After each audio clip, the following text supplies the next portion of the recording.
This is Coffee Break with Jimmy. And, the last podcast I did talked a little bit about, those two National Guardsmen, this Sarah Becksworth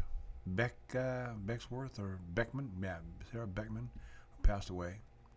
God rest her soul. And then you have Andrew Wolf. That's he's still clinging to life. So we still have to pray for him too. But these things are going on. It's the far left Democrat Party and it's not. You can call some Republicans also on board on this too. But really, it's let's not blame it on the Republicans really, because it was Joe Biden's administration that brought all these people in. The botch exit of Afghanistan. And then, almost a year later, they bring people from Afghanistan, vet them properly. And, some of them are vetted at a certain extent, I guess, but not really vetted. And these people are in our country now. Been in our country for over, 3-4 years now, or longer. And let's not forget September 11th, okay? It took a half a dozen people, maybe 12 people that commandeered those airplanes, and they flew them into the towers and in the Pentagon, and one was aiming for the White House, and it ended up in Pennsylvania, in a field in Pennsylvania, because some brave people just took their own lives in their own hands, and they figured, well, they're going to die anyway. But they're heading for something, either the White House or the Capitol. But this has been going on now for a while now, and okay, when you come to this country and you're vetted or whatever you do when you come here and you go through the classes, become a citizen, and they swear you in to become a citizen, well, there's certain things you have to do, and one of them is being acclimated to our way of life and to, the democratic way. And it's all in the Constitution. They have to study that, and they get acclimated to our way of life, no matter where you come from. But if you're going to come to this country, into the West, it's supposed to be this way in Britain, and it's not. In Britain, they're having a heck of a time there with immigration over there. Same thing with Canada. Canada's having a heck of a time. But I think we're having a worse time. But now that Trump's here, he has shut the borders down. We haven't had any illegal immigration, and we need immigration. Always have needed immigration, always will need immigration, and I knew a lot of people that immigrated from here. I grew up with several families that way, where I'm from, where I live here in Central California. And these were families that, it seemed like the father was a mechanic, and the mother took the kids, they went out and worked in the fields, and they did this all the time. But we needed that type of labor here. And that wasn't just people from Mexico. My family's from Portugal, and there was people that came from Portugal, and they worked on the dairy, they worked on farms, they did that kind of labor, and they did that their whole life. That's pretty much it. And it was an honorable way of living too, and so was a way with people from Mexico and Central America that came up here and immigrated up here, and they did it legally. But this last 4 years not this last year, because Trump's been in office for a year now, but during Biden's administration, this went haywire. Apparently now they found out that the Somalians from Minnesota, from Minneapolis, they were using our money and fraudulently spending our money, taking our money that was made for Somalians, for health care, things along that line. And they were taking this money and sending it back to Somalia and funding different, organizations back there that were, that were against the United States. And this was our own money. And they found out this is something that just here, there's going to be more talk about it here. But this is just last week they found out about this, over $1 billion. And then this other Afghan, now the guy, I said in my podcast before that I thought this was somebody that sabotage, but the lie in wait and to execute some guardsmen. And they did. Well, they did. And one of them died. The Sarah died, and but Andrew's still alive. He's clinging. But I didn't realize at the time that he had driven all the way from Washington State to Washington D.C. And apparently he helped out our troops back there in Afghanistan, and so they vetted him to a certain extent. I don't think they really vetted him properly, but they brought him and his family over here, and I guess he's been having problems ever since he's been here.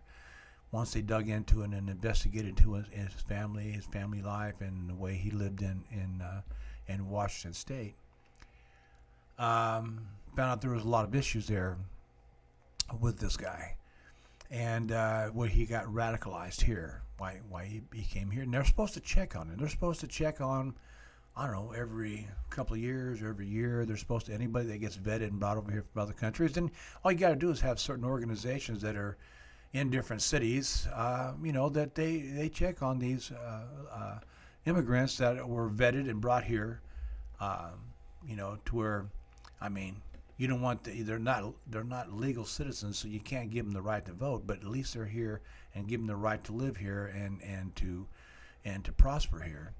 And apparently some of them don't. They're not doing anything about it. And I guess Trump he put the kibosh on all the anybody coming from, how he said, the third world nations. I just say the Middle East. You can say third world, you can say whatever you want, but they're all from the Middle East over there. And so these people aren't allowed back into this country at all. So what they're doing now is just like they got a guy in Fort Worth, Texas. He said he was gonna build a bomb, and he was gonna blow up, I don't know, some maybe the Dallas Fort Worth airport, I don't know. But anyway, he was going to build a bomb, and he's Afghani. He's from Afghanistan, and he just like this guy that came over here and shot our two National Guardsmen. So we have to watch that. I mean, come on, have we forgot September 11th already? I mean, come on. Even then, it was just kind of like, really, this just happened. I mean. And I can remember going to the liquor store right around the corner here, which is owned by people from Yemen, and they were so nervous. Like, hey, Jim, we had no idea this is terrible. Okay, I get it. And I told him, I said, you know what, this is not something you did, but this is something Osama bin Laden, and he's from Saudi Arabia, but he's from these third world nations from the Middle East, and he's the one that sent these guys. These guys came over and they learned how to fly airplanes, and we started finding out more and more stuff about them. But this all happened September 11th. We never had anything that ever happened to us in the United States before, so we can't forget that. And so we need to vet these people when they're brought over. And Joe Biden, I don't even know if he even knew what was going on anyway, because the guy he wasn't cognitive at all, and I think we all know that now. And of course, it's a little bit too late, because now some things have happened. But Trump he's turning this around. These people are going to be vetted. They're going to be found. They're going to be deported back to their country, their original countries.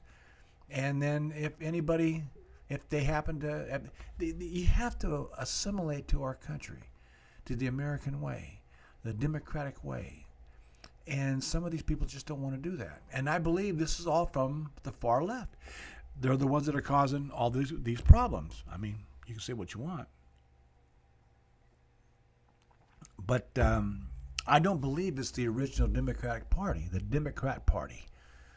I don't think that's the way they were thinking. Because, there used to be a day we would debate with one another. I have family that are Democrats. And we still love one another. We still talk to one another. We still debate with one another about different things. We have different ideas. And sometimes they have something that might, ignite something in me, and I have the same thing for them. And I have friends that are that way. But that's the way it's supposed to be. But anymore, it's really driven us apart in most cases, and a lot of mine I don't believe so, and I don't want to believe that. But we have to get smart. Even like I just talked about California and the governor of California, Gavin Newsom was such a terrible governor, and he sent this, even though this state is the fifth largest economy in the world. Okay, it's that way because we have everything here in California. But they're charging us too much taxes, too much insurance, too much, for groceries. I mean, the cost of living here is outrageous. The gas is through the roof. We need to get that down. We need somebody in here that's going to manage things better. And okay, it's been a run on the Democratic Party for a number of years. I would say up to 30 years they've been running the state, and it's time to change because it's gotten worse and worse. So we got to, and I'm talking to you Democrats too. Just because you're a Democrat doesn't mean you have to vote Democrat. You can see somebody that wants to do something different and wants to do something that's going to be better for you and your family and your friends. This is something we have to do. We have to make a change. And just like Donald Trump's making a change, and he's anybody coming in from the Middle East, there's not going to be any immigration coming from there right now. And those that are here, he's going to find them, and they'll probably be deported because this isn't just something that's happening. I mean, the billions of dollars that was stolen by Somalis that live in Minneapolis, Minnesota, that was all done on purpose. Now we're just finding out about that, about these Afghanistan, the guy that came all the way to Washington D.C. and to try to kill our National Guardsmen. And this guy's it's over in Fort Worth, Texas, and he's wanting to create a bomb over there, and he's from Afghanistan. I mean, come on, these guys, they believe in the Quran. And, I mean, there's some that probably don't, and you probably can't paint everybody with one brush. But for this point in time, I think we need to. I think we need to do some more vetting and keep an eye on these people that are here in certain areas, and if they're radicalized at all, then ship them out of here. We don't need them in this country. We don't need to put our citizens, their lives and everything in jeopardy because we want to do the right thing for other people when they, in a lot of cases, don't want to do the right thing for us. So we got to make some changes. So we're going to see what happens with this $1 billion that was stolen by Somalis in Minnesota. We're going to see what they're going to do about stopping any immigration from any Middle East countries. And even though we're doing right now, Trump is doing deals with Saudi Arabia, and there's other countries over there that are wanting to do business with the United States and want to invest in the United States. Well, all that, of course, Trump is doing this, so I'm sure everything that he's doing there everything's going to be vetted, everything's going to be up front, and he's going to know what they're doing because they're going to be doing business together. But these others that just, that Biden brought over, flew them all over, hundreds of thousands of people, flew them over this way, not to mention all the millions of people that just walked across the border that they had no idea who they weren't vetted at all. They weren't, they just walked across the border. Mayorkas said, the border is secure. It was never secure. So it's going to be a mess for a while. But Trump, I believe in Trump. I believe he's going to do the right thing. And that's what we have. That's what we have. And I think he's going to do the right thing for all of us. I don't care if you're Democrat, Republican, Independent. He's going to do the right thing for all of us because he's America first. That's the way he believes. So anyhow, please subscribe, hit that notification bell, press like, and share, please. This is Coffee Break with Jimmy, and we'll see you next time. Thanks.